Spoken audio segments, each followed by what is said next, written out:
کترون باشد و شهی مرید کارو کرار من کبرد ترا من زمان میحق بگن که مقصد پورا گپان شمده سرمش کتا پورا شهی مرید حالی در توجه کتا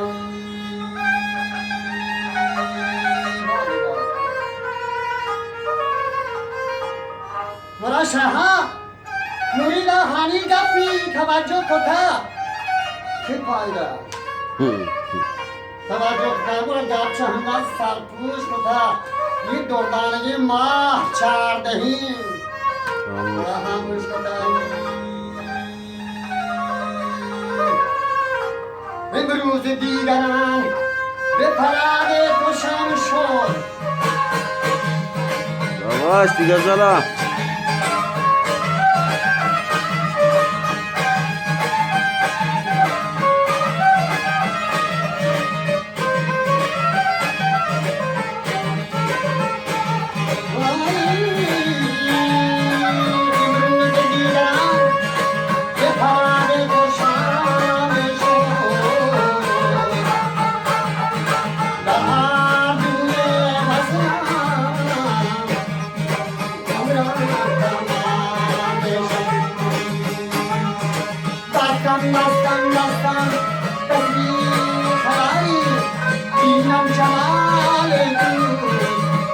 ये गजल मेरी सवारी थी फरमाइश बहुत महमदी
باز باش وجه هیبت دامنی و وجه درد کوئی منتوار ها ولد دامنی گزل رنجه